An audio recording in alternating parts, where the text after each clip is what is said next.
Здравейте хора, аз съм Димитров.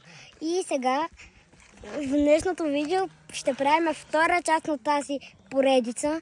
И в миналия епизод ви казах, че бяхме до Себното езеро. И сега да ви покажа моя Кристиян от Нова Зеландия. Здрасти, Тервел, приятно ми е. И Какалина. И Мамушка.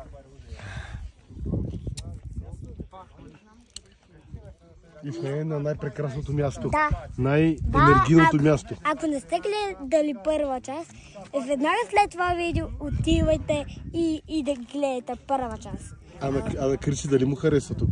Харесва ли ти, Крис? Толкова много. И трябва да се абонирате за канала с камбанката, да поставите един лайк и пишете долу в коментарите. А от мен? Да пишете долу в коментарите дали искате в трета част. А от мен, чао!